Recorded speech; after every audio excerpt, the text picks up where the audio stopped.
इससे बुलंदतर सलवात पढ़े मोहम्मद वाले में।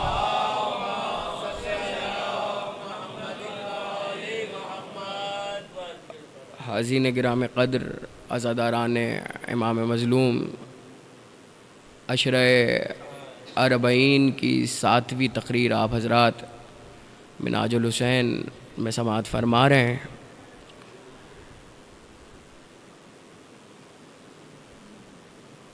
मुसलसल गुफ्तगू जारी है। मेरी दरख्वास्त है मेरे नौजवान दोस्तों से कि आगे जगह है, यहाँ तशरीफ़ लें। एक सलवात पढ़ें मोहम्मद वाले मोहम्मद।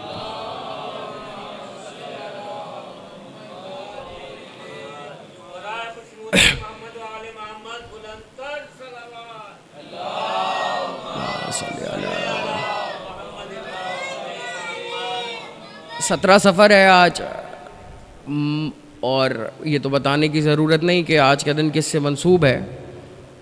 एक हदीस है सरकार इमाम अली रज़ा अलैहिस्सलातु वस्सलाम के हवाले से, जिसका नाम है सिलसिलतुज़्ज़हब। सिलसिलतुज़्ज़हब, ज़हब कहते हैं सोने को, गोल्ड को, और भी कई मानी हैं अरबी में उसके, लेकिन इस हदीस को सिलसिलतुज़्ज़हब क्यों कहा गया है ये अभी आपके समझ आ जाएगा। उसकी वजह यह है कि इस हदीस का एक भी रावी गैर मासूम नहीं है। तवज्जो, एक भी रावी, यानी ना इब्ने कसीर से है ना बिनते कसीर से है, ना इब्ने अवाम से है ना इब्ने ज़ियाद से है। हर रावी मासूम है। उसकी वजह क्या है, ये किस मुकाम पे मौला ने हदीस बयान की है। जब मौला ने मदीना छोड़ा है और आए हैं तूस के लिए, खुरासान के लिए, रास्ते में नेशापुर के मुकाम पर जहाँ पर ख़िलक़त खुदाबंदी मौला की ज़ियारत के लिए जमा हुई है, वहाँ मौला ने ये हदीस बयान की है। और मेरा गुफ्तगू का महवर आज ये नहीं है कि मौला की आमद की शान क्या थी, लेकिन चलें अब आज दिन है तो एक सिर्फ झलक दिखाने की कोशिश करता हूँ। फ़र्जंदे रसूल अली इब्ने मूसी रज़ा आ रहे हैं नेशापुर पे, और मौला अपने महमिल में सवार हैं। पूरे मजमे की तवज्जो है ना मेरी जानिब। महमिल पे सवार हैं और लाखों लोगों का मजमा है, जिसमें मुफस्सिरीन भी हैं, मुहद्दिसीन भी हैं। इमाम अहमद इब्ने हम्बल जैसा मुहद्दिस भी मौजूद है, और सब ये चाहते हैं कि मौला कुछ बयान करें ताकि हम लिख लें। अब हुआ ये है कि जैसे ही, पहले तो ये सुनिए कि प्रोटोकॉल क्या है मौला की सवारी का। जैसे ही मौला की झलक दिखी है तो ख़िलक़त खुदा मौला की तरफ बढ़ी है। कुछ लोग जिस सवारी पे मौला सवार हैं उस सवारी के सुम पे घर गिर के सजदे में गिर गए, सजदा कर रहे हैं।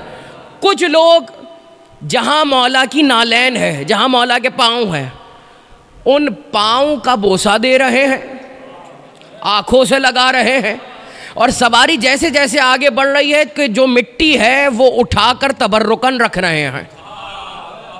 मेरे भाई माइक सही है, इसको डिस्टर्ब ना करो। उठाकर तबर्रुकन रख रहे हैं। अच्छा, शिया कुतुब में जो ये वाक़या है सो है, अहले सुन्नत कुतुब में तफसील से ज़्यादा लिखा हुआ है। मैंने पहले ही हवाला ऐसा दे दिया कि इससे ज़्यादा तफसील से जो हमारी किताबों में है, मेरे भाइयों के किताबों में लिखा हुआ है। क्या पहला मौका आया है कि सजदे में गिरे हैं मौला की सवारी को देख के, उस ऊँट के, उस महमिल के पाँव पर सुम पे सजदा किया है, जैसे ही पता चला है मौला की है। मौला के कदमों को बोसा दिया है, कदमों को भी, नालैनों को बोसा दिया है, सजदे में गिरे हैं। कोई एक रवायत मुझे अहले सुन्नत की भी दिखा दी लाए जाके मौला ने कहा हो ये शिरक है। मौला ने इस चीज़ से रोका हो, नहीं रोका। और देखें, हवाले से बात निकलती है तो एक हवाला ये भी ले लीजिए। 92 न्यूज़ मेरे घर का अखबार नहीं है, चैनल भी है और इसका अखबार भी निकलता है। गुज़िश्ता बरस मौला के रोज़े ज़हूर के दिन, रोज़े विलादत के दिन, रोज़े आमद के दिन एक आर्टिकल छपा था। उसमें ये जितने मैंने अल्फाज कहे एक एक लफ्ज़ लिखा हुआ है। यानी सजदे में भी गिरे हैं लोग, बोसा भी दिया है। बहरहाल ये एक अलग तफसील का मौजू है, और अगर आज महवर गुफ्तगू ये होता तो सिर्फ इस पर ही गुफ्तगू होती। और यकीन मानिए कोई खिताबत का जुमला नहीं है, सिर्फ मौला की सवारी जिस तरह से चली है इस पर एक तकरीर हो सकती है। लेकिन क्योंकि मुझे हदीस सिलसिलतुज़्ज़हब तक जाना है इसलिए मैं बता रहा हूँ। मौला ने हदीस बयान करना शुरू की। मौला ने कहा ला इलाहा इल्लल्लाहु हिस्नी फमिन हिस्नी, अल्लाहु अकबर, अमन मिन अज़ाबी खाला, अल्लाहु अकबर, फलम्मा, अल्लाहु अकबर, क्या कहने बलागत के। और ये मैं पहले ही कह चुका, एक भी सिलसिला, एक भी रावी गैर मासूम नहीं है। क्या कहा? काला फलम्मा राहिरतो, काला फलम्मा मर्रातिर राहिलतो नादारा बिशुरूतिहा व अना मिन शुरूतिहा। बस तर्जुमा आपके हवाले। फिर बात है, मौला ये कह रहे हैं कि मुझसे, मैं अली इब्ने मूसी रिज़ा, मुझसे बयान किया मेरे बाबा मूसा इब्ने जाफ़र ने, उनसे बयान किया उनके बाबा जाफ़र सादिक़ ने, उनसे बयान किया उनके बाबा मोहम्मद बाक़िर ने, उनसे बयान किया उनके बाबा अली इब्नुल हुसैन ज़ैनुल आबदीन ने, उनसे बयान किया उनके बाबा हुसैन इब्ने अली ने, उनसे बयान किया उनके बाबा अली इब्ने अबी तालिब ने, उनसे बयान किया रसूल अल्लाह ने। रसूल अल्लाह ने बयान किया कि मुझसे बयान किया जिब्रील अमी ने, और जिब्रील के कह रहा है मुझसे कहा अल्लाह ने। यानी एक भी सिलसिला सनद गैर मासूम नहीं है। और कहा क्या है? ला इलाहा इल्लल्लाह हिस्नी। अल्लाह कह रहा है कि ला इलाहा इल्लल्लाह मेरा किला है और मजबूत किला है, जो इसमें दाखिल हो गया वो मेरे असाब से बच गया। अब ज़रा एक जुमला में पूरी हदीस का तर्जुमा बयान अभी करता हूँ, यहाँ रोक रहा हूँ मैं। एक सलवात पढ़े मोहम्मद व आले मोहम्मद पे। इसको बैठा लो, बच्चे को, इस बच्चे को बैठा लो भाई, बैठा लो इसे, बैठा लो। एक और बुलंदतर सलवात पढ़े मोहम्मद व आले मोहम्मद।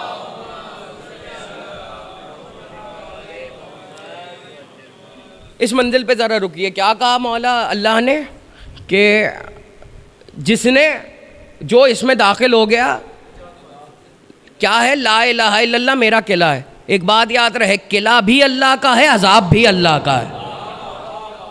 किला भी अल्लाह का है और अजाब भी अल्लाह का है। जो इसमें दाखिल हो गया वो मेरे अजाब से बच गया। फिर मौला ने क्या कहा? अल्लाहु अकबर, बिशुरूतिहा व अना मिन शुरूतिहा।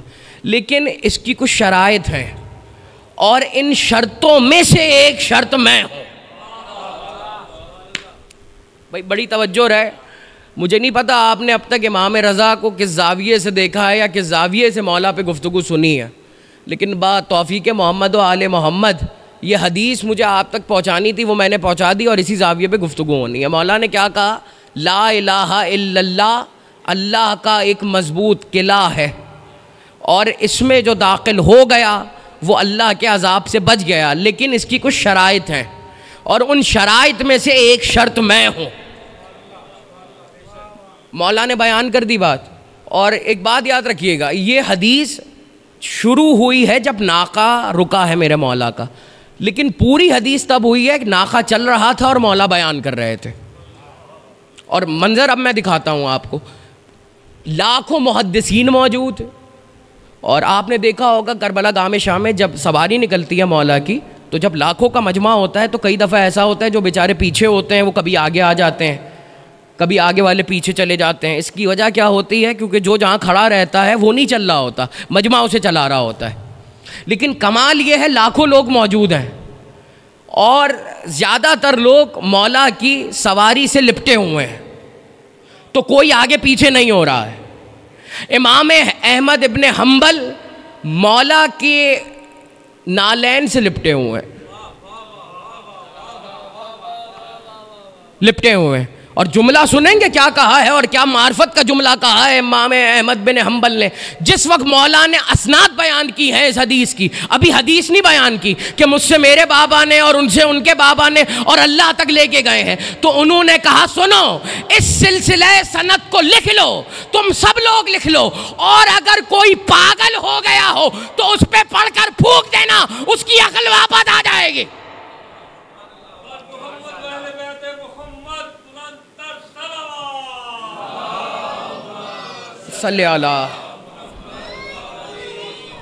अगर कोई पागल हो गया हो, कोई दीवाना हो गया हो, तो उस पर पढ़कर फूंक देना, अक्ल वापस आ जाएगी। अच्छा, ये तो कहा इमाम अहमद इब्न हम्बल ने, जिनका मेरे मसलक से कोई ताल्लुक़ नहीं है। 7 बादशाहों ने इसी दौर में, जब ये हदीस बयान हो चुकी और ये कौल मशहूर हुआ, जिनका मसलके तशय्यो से कोई ताल्लुक़ नहीं था उस दौर में, यानी शिया नहीं थे, उन्होंने ये वसीयत की 7 के 7 बादशाहों ने कि जब हम मर जाएं तो एक पार्चे पे, एक कपड़े पे लिख के ये नाम, ये सिलसिला सनत हमारे साथ दफन कर देना। भाई तवज्जो है या नहीं है? क्या कहा उन्होंने कि जब हम मर जाएं तो एक पार्चे पे, कपड़े पे लिख के ये सिलसिला सनत हमारे साथ दफन कर देना। शिया नहीं है, फिर कह रहा हूँ, बार बार मैं जुमला दोहरा रहा हूँ। अब हुआ ये कि इनमें से जब एक बादशाह मरा तो अपने बेटे के यानी शहजादे के ख्वाब में आया, उसने कहा भाई ये जो आपने रखवाया था अपने कफन में, इसका कोई फ़ायदा हुआ? तवज्जो रखिएगा, जुमला ज़ाया ना हो लाहौर में। कहा इसका कोई फ़ायदा हुआ? कहा बहुत बड़ा फ़ायदा हुआ। कहा एक फ़रिश्ता आया था जो हमें दोज़ख की तरफ ले जा रहा था, लेकिन अचानक आवाज़ आई, क्या तूने वो सनद नहीं देखी जो ये लेके आए हैं, इन्हें जन्नत की तरफ ले जा। इसका मतलब, अच्छा ये निकला क्यों बात, ये बात हुई क्यों? अब तवज्जो रखिएगा, अब तक आप ऐसे सुन रहे थे जैसे आप चाह रहे थे, लेकिन आगे जुमला मैं उस वक्त अदा करूंगा जिस तरह सुनने का हक है। तो आमादा हैं आप सब? भाई हुआ ये कि जब ये बात मशहूर हुई कि अगर किसी दीवाने पे पढ़ के फूंक दिया जाए उसको शिफा मिल जाएगी, तो उन लोगों ने ये सोचा जब दीवाने को शिफा मिल रही है, इसका मतलब ये बख्शिश भी करवा सकती है, ये बख्शवा भी सकती है। तो ये भी मशहूर हो गई बात, और इस सनत के हवाले से हुई है। खाली सनत पे गुफ्तगू अभी चल रही है, हदीस पर तो मैं अब आऊँगा। हदीस ज़हब, सिलसिलतुज़ ज़हब।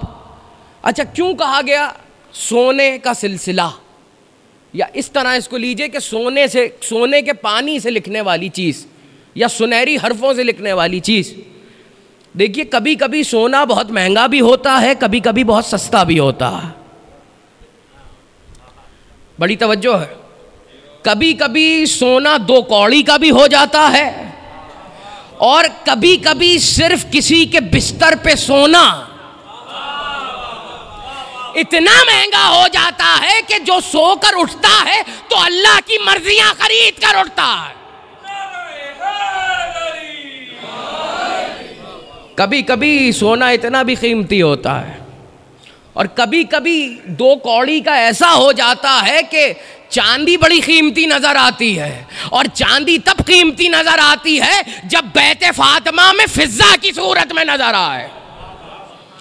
फिजा के मानी चांदी के हैं, तो इस घर में आके चांदी भी सोने के ज़्यादा महंगी हो जाती है, सोने से ज़्यादा महंगी हो जाती है। बहरहाल, तो मौला ने क्या बयान किया कि ला इलाहा इल्लल्लाह अल्लाह का मजबूत तरीन किला है, और जो इसमें दाखिल हो गया वो अल्लाह के अजाब से बच गया। लेकिन इसकी कुछ शराइत हैं, और उन शर्तों में से मैं एक शर्त हूँ।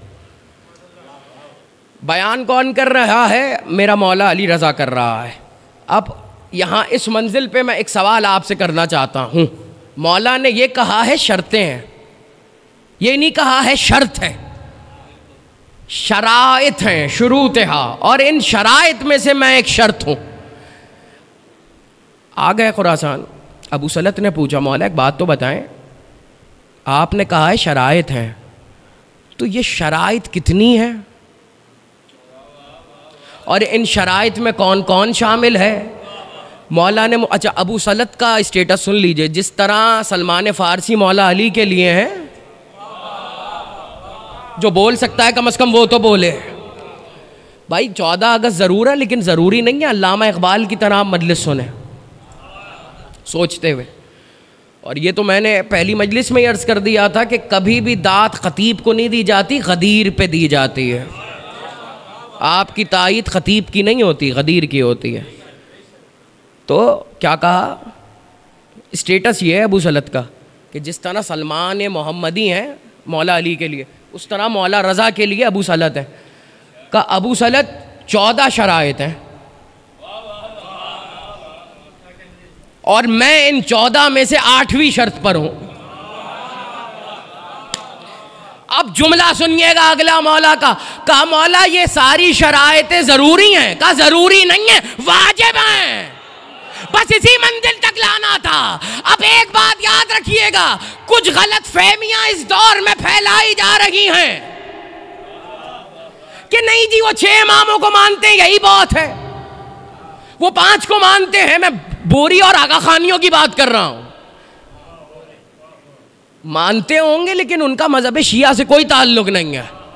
और ये क्या कह रहे हैं मौला कि ला इलाहा इल्लल्लाह उसे फायदा देगा जो इन शराइत को मानता होगा, और इन शराइत में से मैं एक शर्त हूं। अब असलत ने पूछा मौला क्या इन शराइत में से सब शर्तों को मानना जरूरी है? तो मौला ने क्या कहा, जरूरी नहीं है, वाजिब है। कहा अबू सलत अगर कोई मुझ तक इमामों को माने और मेरे बाद आने वालों को ना माने तो उन्हें हमारी मार्फत भी फायदा नहीं देगी। मैं क्या कह रहा हूं, तो उन्हें हमारी मार्फत भी फायदा नहीं देगी।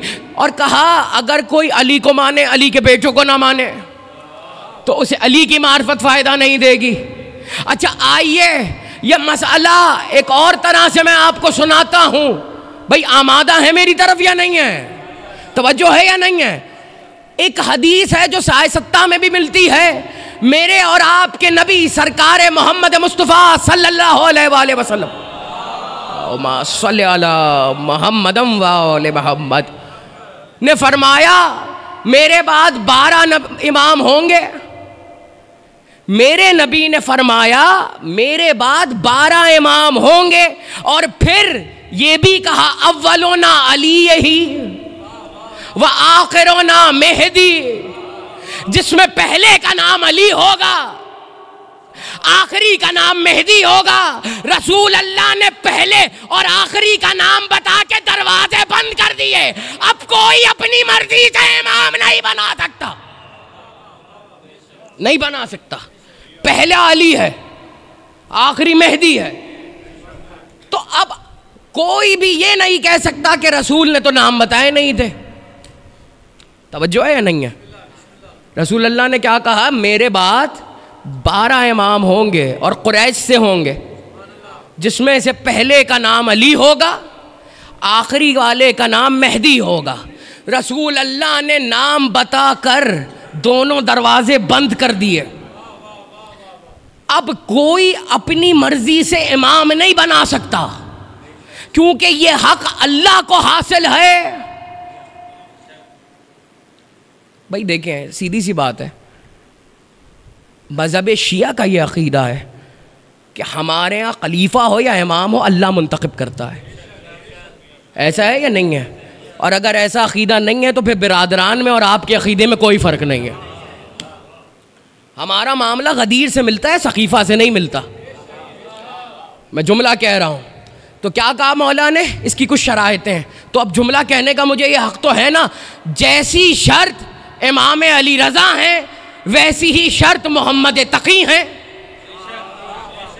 ज़रा ज़रा अपनी समातों को बुलंद कीजिएगा। जैसी शर्त इमाम अली रज़ा हैं वैसी ही शर्त, उसी नौइयत की शर्त इमाम मोहम्मद तक़ी हैं, वैसी ही नौइयत की शर्त और उसी स्टेटस की शर्त हसन अस्करी भी हैं, अली इब्ने अबी तालिब भी हैं, हसन भी हैं, हुसैन भी हैं। यानी जो स्टेटस है इमाम अली रज़ा का वही है सारे इमामों का।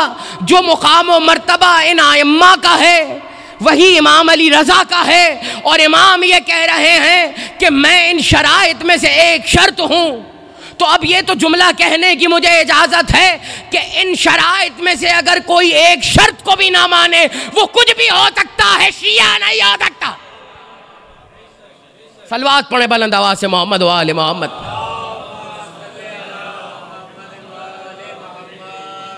इससे बुलंदतर सलवात पढ़े मोहम्मद व आले मोहम्मद।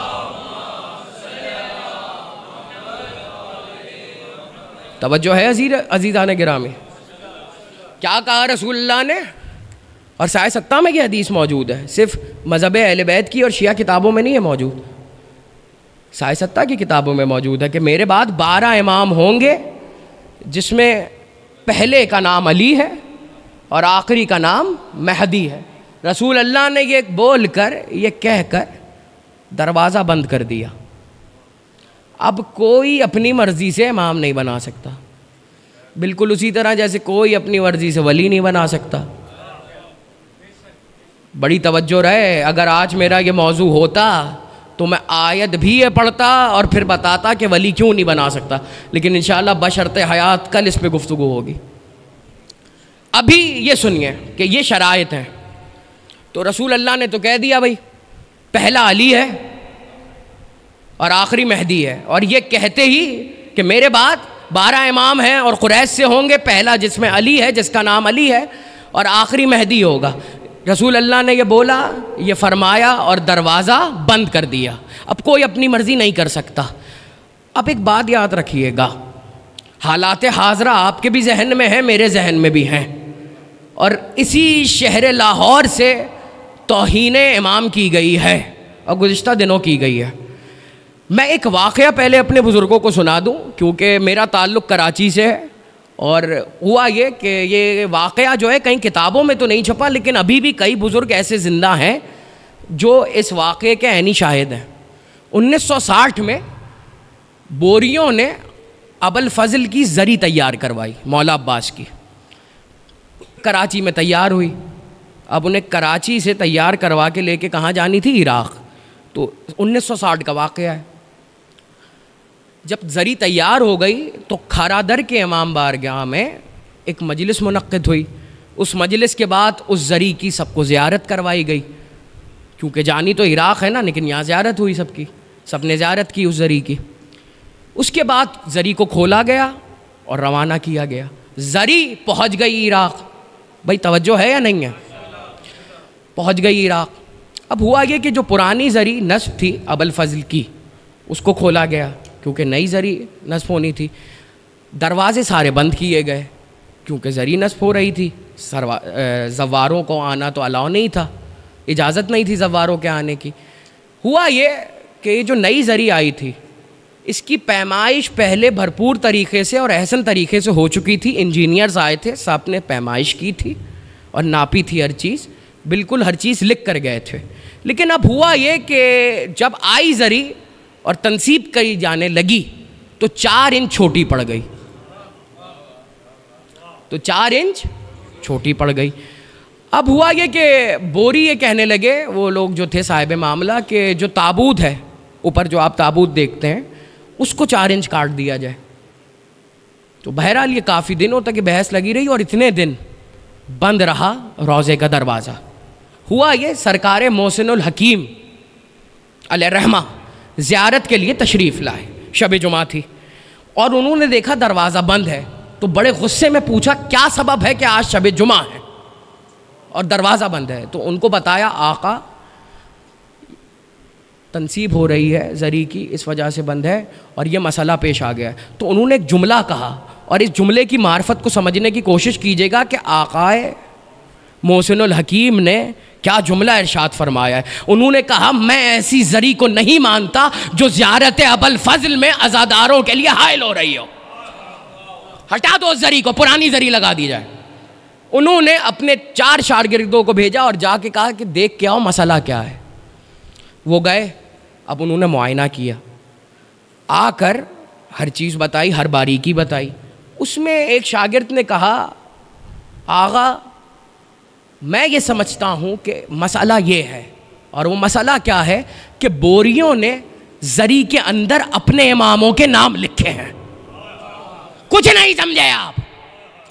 अबुल फजल की जरी है, बनवाई बोरियों ने है, और उन्होंने उसमें हमारे आइम्मा के अलावा, क्योंकि वो एक हद तक मानते हैं, उनका सिलसिला 5वें इमाम तक है, 6ठे इमाम तक है, उसके बाद से नहीं है, तो उन्होंने अपने इमामों के नाम लिखवाए। कहा ये जरी क़यामत तक अब्बास कबूल नहीं कर सकते, क्योंकि इसमें अपने इमामों के नाम हैं, और अब्बास सिर्फ उन्हें इमाम मानते हैं जिन्हें अल्लाह ने इमाम बनाया।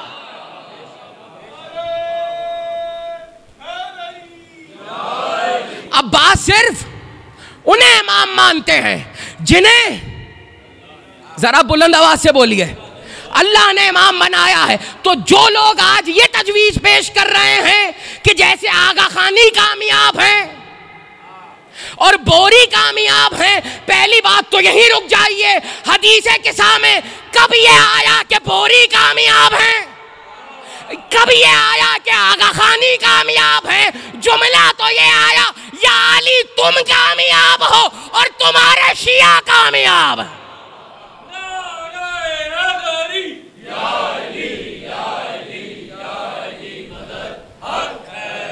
कोई कामयाब नहीं है, हदीस किसा गवाही दे रही है, अली कामयाब हैं और अली के शिया कामयाब हैं। तो जो लोग ये तजवीज़ पेश कर रहे हैं कि उनकी तरह हम भी किसी को बना दें, तो थोड़ा सा बस उनको तवक्कुफ करना पड़ेगा, एक जरी बनवा लें, और जिस तरह 1960 में हुआ था वही जरी लेके अपनी अपनी पसंद के इमामों के नाम लिख के अबुल फजल के पास जाएं, अगर अब्बास कबूल कर लें तो बना दो, अगर ना करें तो डूब के मर जाओ। सलवात पढ़े मोहम्मद व आले मोहम्मद पर।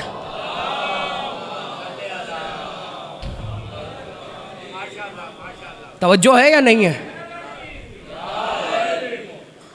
जाफरी साहब सब खैरियत है? सलवात पढ़े मोहम्मद व आले मोहम्मद।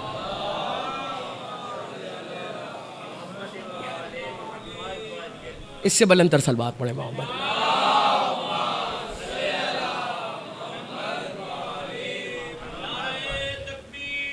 अल्लाहु अकबर।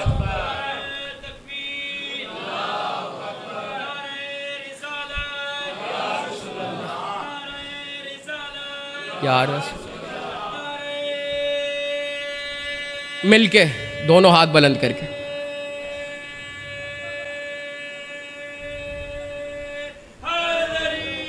यार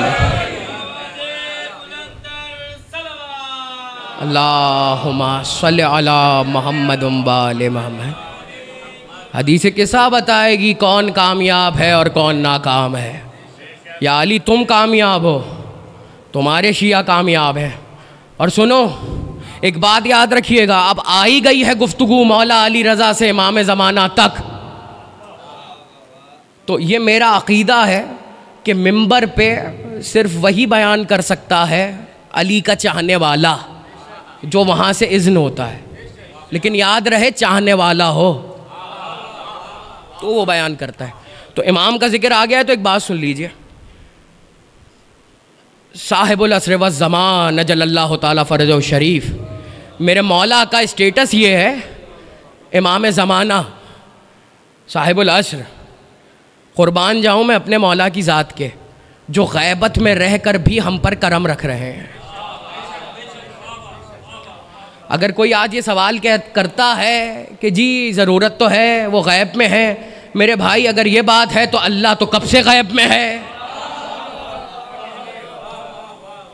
जब अल्लाह ग़ैब में रहकर हिदायत दे सकता है तो जिसको अल्लाह ने हिदायत का इख्तियार दिया है वो क्यों हिदायत नहीं दे सकता? अच्छा, शैतान के बहकाने पे किसी को कोई एतराज नहीं है, वो गायब रहकर बहका सकता है, ये गायब रहकर हिदायत नहीं दे सकते। शैतान की गैबत पे किसी को एतराज नहीं है, मेरे इमाम की गैबत पे एतराज है। क्या कहने?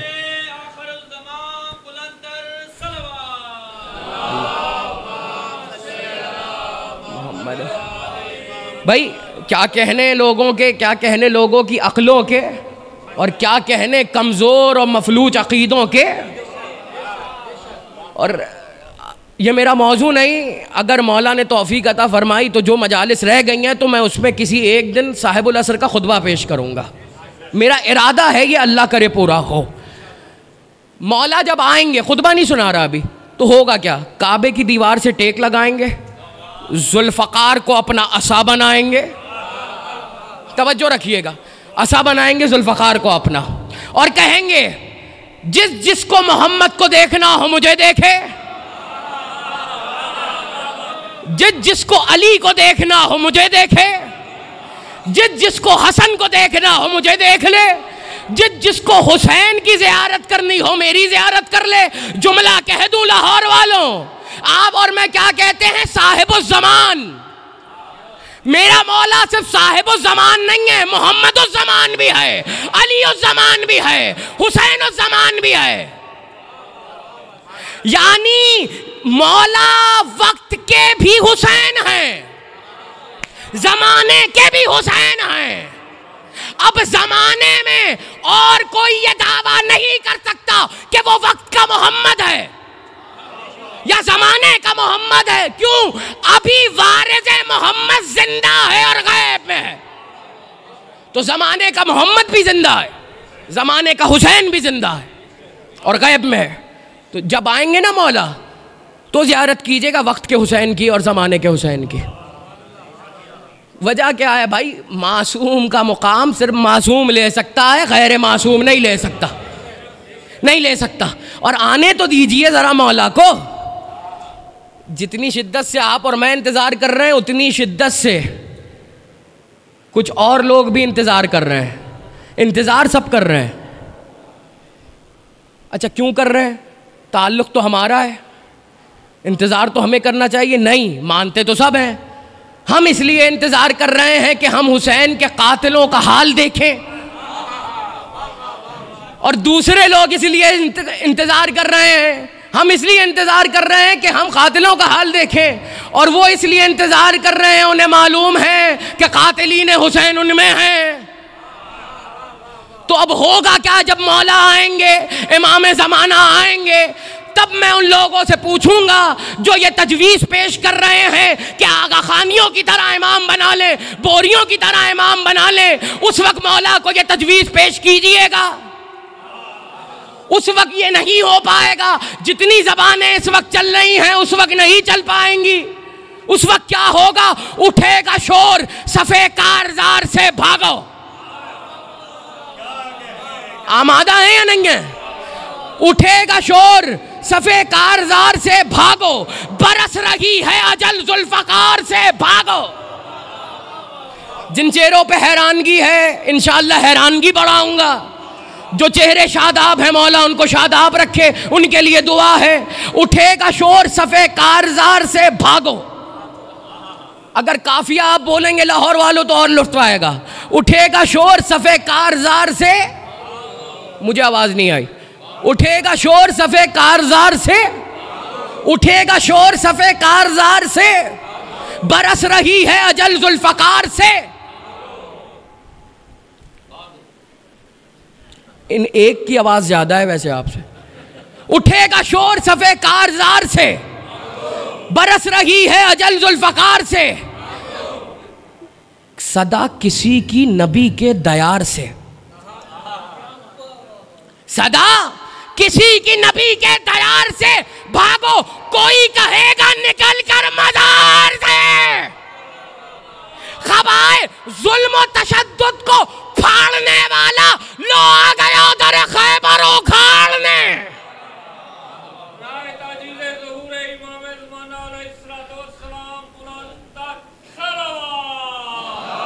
सल्ली अला मोहम्मद वाले मोहम्मद। उठेगा शोर सफ़े कारज़ार से भागो, बरस रही है अजल जुल्फ़कार से भागो, सदा किसी की नबी के दयार से भागो। कोई कहेगा निकल कर मज़ार से भागो, ख़बाए ज़ुल्म तशद्दुद को फाड़ने वाला लो आ गया दर खैबर उखाड़ने वाला। अली की तेग है फिर बेनयाम, भाग चलो। आखिरी बंदे तक, मजमे के आखिरी बंदे तक। अली की तेग है फिर बेनयाम, अली की तेग है फिर बेनयाम, जगह हरम में नहीं सूए शाम, जगह हरम में नहीं, सूए शाम भाग चलो, अजल को याद है हम सबके नाम। अरे के भागना ही तो है अपना काम, भाग चलो। जगह नहीं है कहीं कारेज़ारे हस्ती में कि छार छोड़ के शेर आ गया है बस्ती में, कि छार छोड़ के शेर आ गया है बस्ती में। मेहदी लड़ेंगे, जुल्फ़कार का वारिस जंग कर रहा हो और अली दाद ना दे। अगर दिल है तो सुनाऊं और वरना यही रुक जाऊं। है तो फिर आसमानी नारा सुनूंगा मैं, उसके बाद सुनाऊंगा मिलके।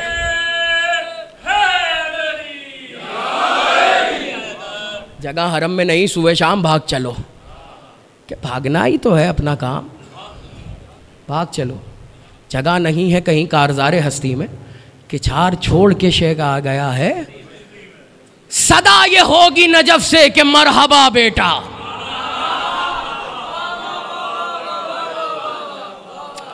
क्या मंजर होगा, मेरी दुआ है हम सब वो मंजर देख सके और इंशाअल्लाह देखेंगे, क्योंकि हम इमाम ज़माना के इंतज़ार में जी रहे हैं, किसी ज़माने के बनाए हुए इमाम के इंतज़ार में नहीं जी रहे।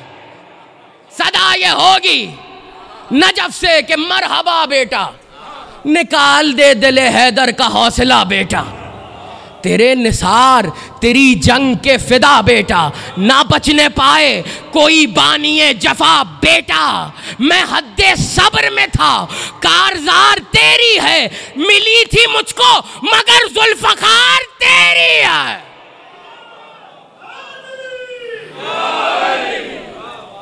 मिली थी मुझको मगर जुल्फ़कार तेरी है।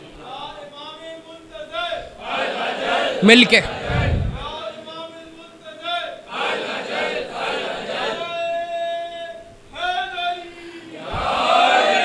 मिली थी मुझको मगर जुल्फ़कार तेरी है, मगर जुल्फ़कार तेरी है। बस मेरे अज़ीज़ों, इंशाअल्लाह ज़िंदगी रही तो अब कल की तकरीर भी साहिबुल असर पे होगी। अभी तो मौला रज़ा से चले थे तो इमाम ज़माना तक आ गए, तो इंशाअल्लाह कल भी मौला रज़ा के सदक़े में तकरीर इमाम ज़माना पे होगी बशर्ते हयात बताईद मोहम्मद व आले मोहम्मद। आज गरीबुल वतन का मातम है। अल्लाह अकबर। बस आपकी आंखें नम हो गईं। गरीबुल वतन, जानते हैं अज़ादारों मेरे मौला को गरीबुल वतन क्यों कहा जाता है? ये वाहिद इमाम हैं जिनका रोज़ा मदीने से बहुत दूर है और ये अकेले हैं। अल्लाह अकबर। आलम गुरबत है, मेरा मौला रज़ा अकेला है। अज़ादारों ये जो फ़स्ल अज़ा है ना, फ़र्श अज़ा, ये हमेशा से ऐसा नहीं था। ये इमाम रज़ा की तहज़ीब है। क्या तहज़ीब थी? देबा लाता, मौला का चाहने वाला था, क़सीदे लिख के लाता, लेकिन जब मुहर्रम आया तो अपने सामने नहीं बैठाया, मिंबर रख दिया और ख़ुद खड़े हो गए और कहा देबल मेरे जद का मरसिया लिख के लाया है ना, मिंबर पे बैठ। अल्लाह अकबर। इन आवाज़ों पे मौला अपनी रहमत नाजिल फरमाए। कहा देबल मेरे जद का मरसिया लिख के लाया है ना, मिंबर पे बैठ। और उसको बैठाल कर ख़ुद फ़र्श अज़ा पर बैठ गए। देबल ने हाथ जोड़ लिए, कहा मौला आप इमाम वक्त हैं। कहा इस वक्त तू ज़ाकिर हुसैन है। अल्लाह अकबर। मजलिस ख़त्म हुई। अल्लाह अकबर। एक ग़ुलाम को कहा जाओ अंदर ये कपड़ा ले जाओ और सैदानियों से कहना कि इमाम ने कहा है कि हुसैन का ज़ाकिर आया था, हुसैन का ज़िक्र किया है, जो तबर्रुक जो देना चाहे वो दे दे। कनीस के हाथ में वो कपड़ा दिया, मौला का पैगाम दिया ग़ुलाम ने। अज़ादारों कुछ देर बाद वो कपड़ा बाहर आया, मौला को दिया गया, मौला ने देबल के सामने रखा। अब जो देबल ने वो कपड़ा खोला तो देबल क्या देखते हैं कि उसमें ज़ेवरात हैं, कुछ अशरफियाँ हैं। रो कर कहने लगा, मौला मैंने इसलिए मरसिया नहीं कहा था। रो कर मौला रज़ा ने कहा, देवल ये रख ले, ये नाम हुसैन का हदिया है, ये ज़िक्र हुसैन का हदिया है। इनमें जो ज़ेवरात हैं वो सैयदजादियों ने, सैदानियों ने अपनी मर्जी से उतार कर दिए हैं, लेकिन हाय मेरी जद्दा सकीना, मौला आपकी आवाज़ों पर रहमत नाजिल फरमाए। यकीनन अगले बरस तक जो आज के दिन तक जिएगा, ज़िंदा रहेगा, वो मौला रज़ा का मातम करेगा।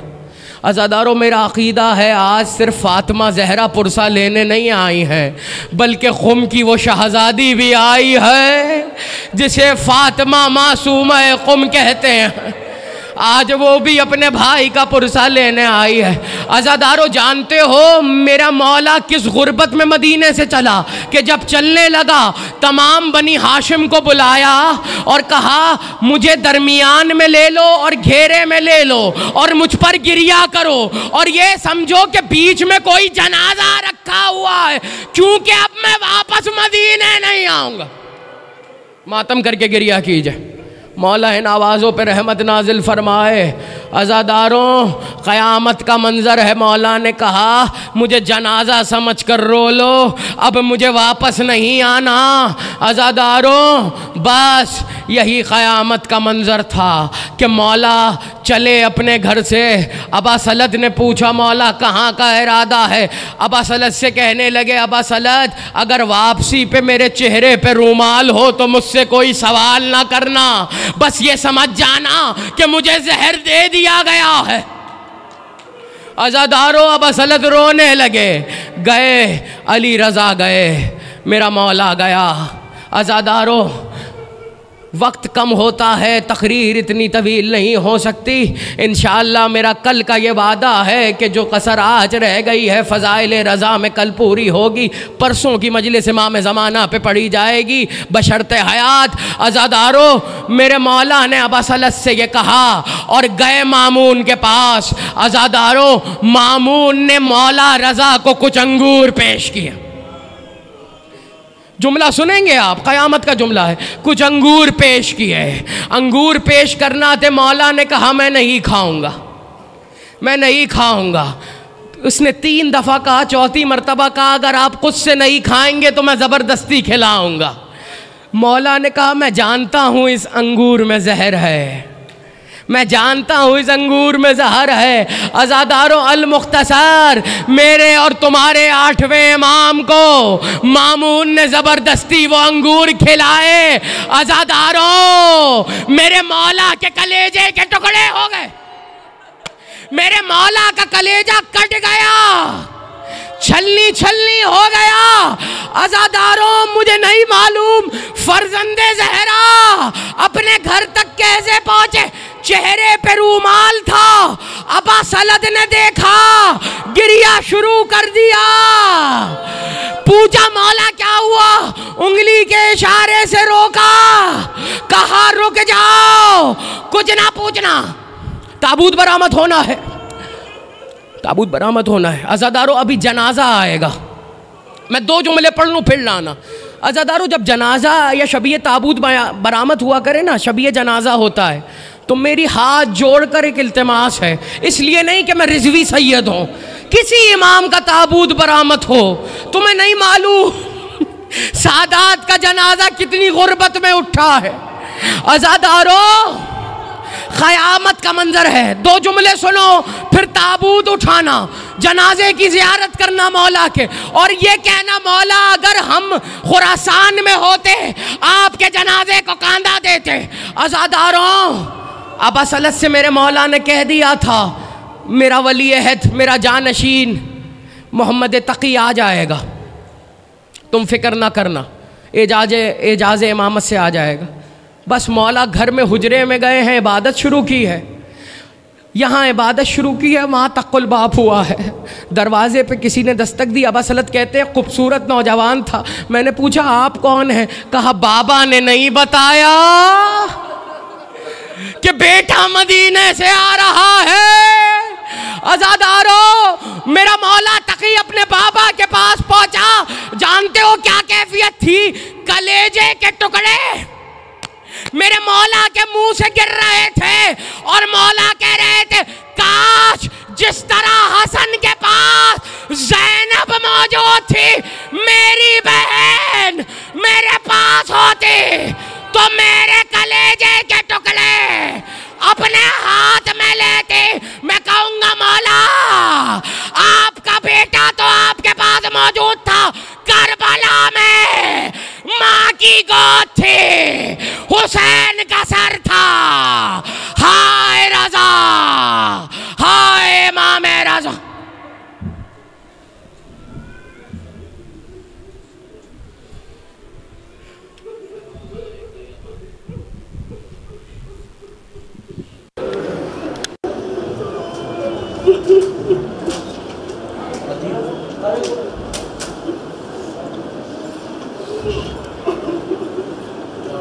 चारों को या ज़हरा, या ज़हरा, या ज़हरा, या ज़हरा।